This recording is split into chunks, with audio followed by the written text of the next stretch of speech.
Page 22, Jumpin Jazz Cat. The top of the page introducing you to a term we use in music called DC al fine. It's Italian. The DC stands for da capo. It's just easier to put DC than to spell it out all the time. Da capo means the beginning, and that's the beginning of the piece. The very beginning. And al fine means to the end. Fine means end. So look in this piece. At the bottom of page 23, the last measure right above the staff, there's a DC al fine right there. Well, that tells you the piece isn't over yet, and you know it's not over because there's no thin and thick bar line there. I'll come back to that. The DC tells you go back to the beginning. So at that point, you'd go back to the beginning at the top of page 22, the very beginning, and you just keep playing. The fine is the end of the second line on page 23. And there you stop. The problem I have is they don't give you an end of piece symbol. And Faber is notorious for this. I wish they really would. At the end of the second line on page 23, there should be thin and thick bar line, not too thin bar lines, in my opinion. We need an end of the piece symbol. That tells us the piece ends there eventually. It may not end there the first time you get there, but it will end there eventually. And so you just go to the fine. I think you take a pencil and thicken that second bar line, make it a thick one, because that's really what it should be. You see the two thin bar lines are section breaks. They're just, you finish one section, you start another one, you can put two thin bar lines between them to let the player know that there's two different sections. It doesn't affect how you play it. We just like to know the form of a piece. It's part of learning a piece is learning its form and how it's put together. So we have two sections here, and those thin bar lines, double bar lines, divide the sections. Sections don't have to have the double bar lines. They could go without, but it's really nice when they put them in. It makes it clearer. So let's talk about this. I'm going to kind of take both hands at the same time because it's kind of one and then the other until you get to the bottom of page 23. And we're using the C major scale here. So right, that first measure, that's a C major scale going down, or a descending scale. So you're starting up here and you just play the scale going down. It's the beauty of knowing the scales. So when you run across them in pieces, and you will a lot, you can just do it. You don't have to worry about it. If you don't know the scale when you're doing this, you're going to be fine until you get here, and then you're going to have, what do I do here? And then you're going to struggle to try and get this going, and you're going to struggle with it. So learn the scale. It will help. Then in the second measure, the left hand's going to do these, and then the right hand does the C and the E, and then the A. You see, when I'm first looking at it, I'm just looking at fingering and notes. If it's simple enough, I can do the rhythm also. Otherwise, forget the rhythm. I just want notes, fingering and notes. So I got these, and then the next line, it's here, here, and a D and an F. And then next measure, that's a C chord. Isn't that fun? And then the jump simply means move your hand up. Don't jump. Just move your hand. You're going to do the C scale again. Doing that some more. Go down to the third line. Now we got the C scale, but we're starting on a G. Let's just play all the white notes, but use the fingering as though you were starting on a C, but start on a G. Third finger here. This pattern, we use this pattern a lot. And it may coincide with the scale you're on, and you can start on a different note, anything goes, and that's what they're doing here. Okay, and then the next line, it's here and here, and then we have an F sharp and a D sharp. And remember, those sharps apply for the rest of the measure, so those others are sharp too. Do that scale again, starting on G, and now you're in position to do C scale, and then the right hand's going to do this,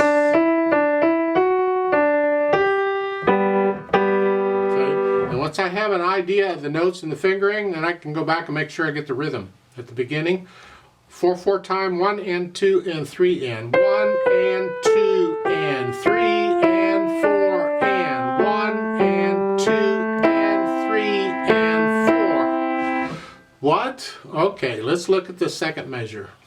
Rhythm. You see that the notes in the middle of the measure are tied. Well, just for a moment, take out those ties, pretend they're not there, and just play all the notes. Because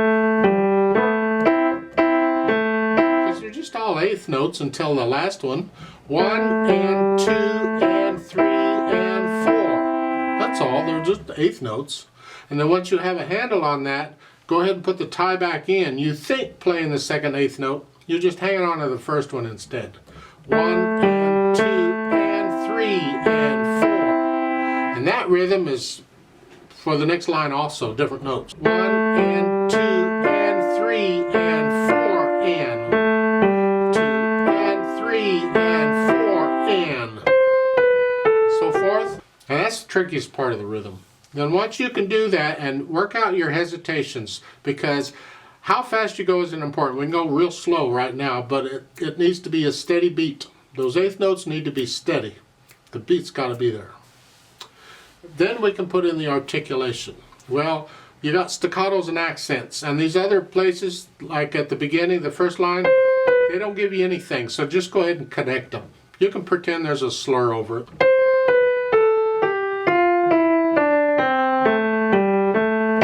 That's an accent on that. Bring it out. That's it, staccato. Next line, accent.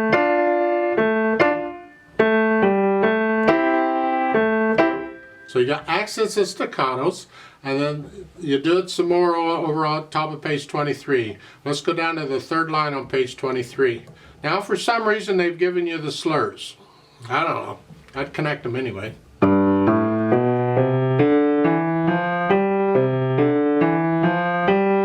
I guess the idea is they want to make sure you do slur it. You see, when they don't give you anything, a no slur or nothing, it's really up to you on how you want to play it.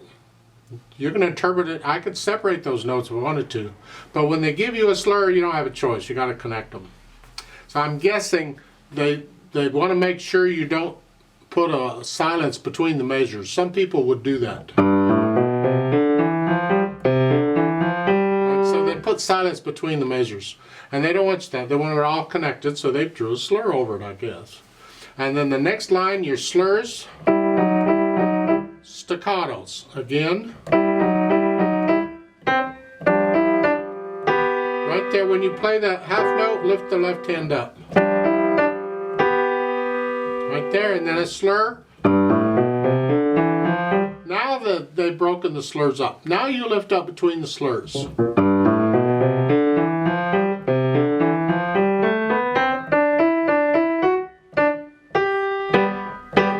At the end, there's staccatos and accents.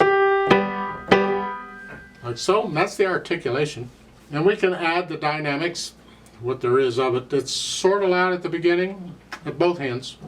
You'll have to decide what sort of loud is.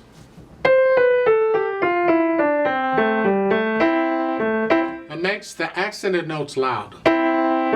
Next line.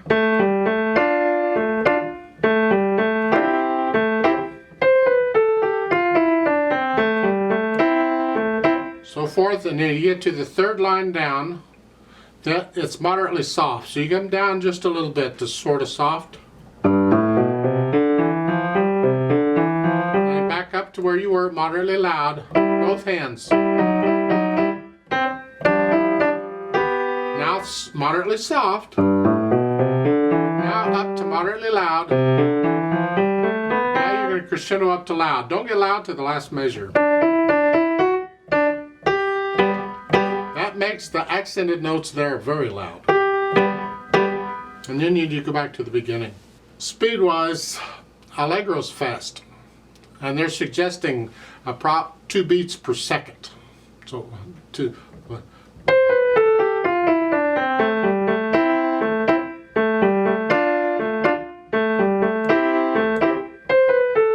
About that fast. eventually you can go a little faster than that too, because it's a range. You can go.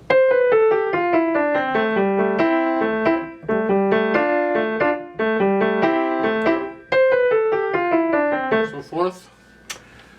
It has to be controlled, it has to be even, it has to be accurate. So don't go faster than that. So roadmap wise, you're going to play both pages all the way through, and then with the DC Alfini that sends you back to the top of page 22. So you're going to play that page again, and then the first two lines on page 23, and then stop. And that's the roadmap for it. And there's nothing in the music that tells you to do this, but I'm going to tell you, based on the title of the piece, the Jumpin Jazz Cat, the word jazz is in the title. So I'm going to pretend that this is actually a jazz style piece. And for a jazz style, or jazz, blues, or swing, any of the three, when you get eighth notes, you automatically swing the eighth notes. There's no musical notation to tell you, there's nothing. It's a felt thing. And it's just an automatic thing. If the composer or arranger wanted you to play even eighth notes or straight eighth notes, they'd have to put in a note, straight eighth notes. So I'm suggesting here we swing the eighth notes. And that means you play them long, short. You feel this, long, short. So the counting at the beginning, instead of 1 and 2 and, it's 1 and 2 and 3 and 4. And that's the counting. That's the feel of it. So at the beginning, 1 and 2.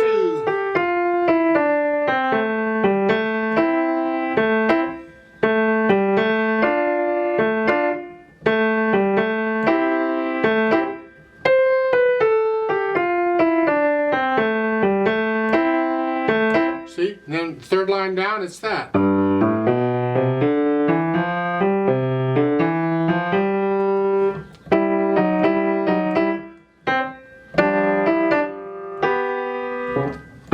And you only the eighth notes. You don't swing anything else. Everything else is fine, just the way it's written. So I suggest we do it that way. Now I'd like to do a play with me with you very slowly. I'm not going to do any dynamics. I'll do the accents and the staccatos, but I want to swing the eighth notes. I want to make it more of a jazz style. So let's try it together. I'll give us 4 counts. 1 and 2 and 3 and go. And 1 and 2 and 3 and 3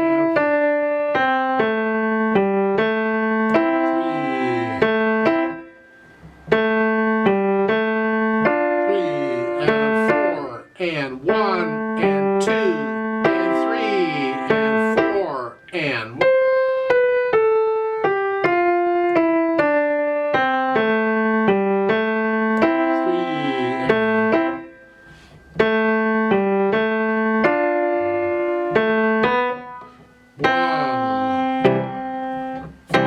And 4 and 1.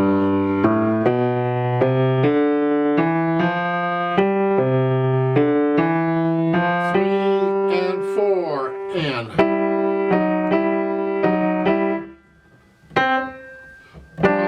and 2 and 3 and 4 and 1.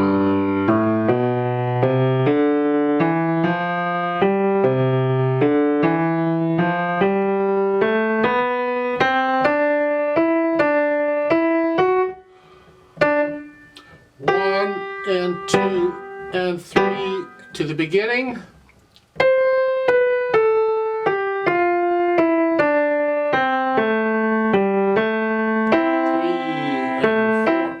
and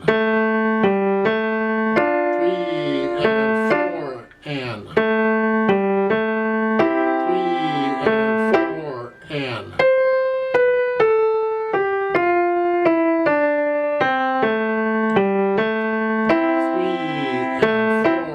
and 1 and rest. Now there is a duet for this also, so I'd like to play that and have you play what you just played. We're going to go a slight bit faster. I need you to go up an octave again, so just pretend middle C goes up here, and instead of here, you're going to be up here.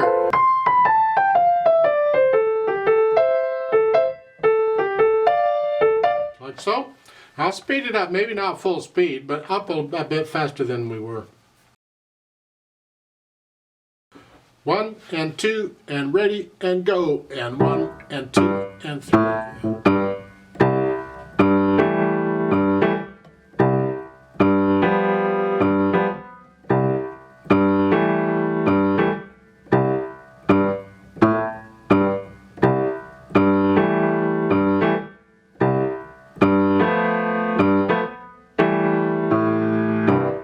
Rest. 1 and 2 and 3 and 4 and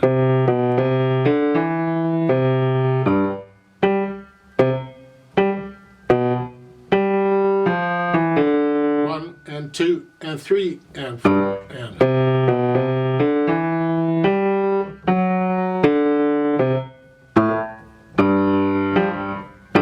to the beginning.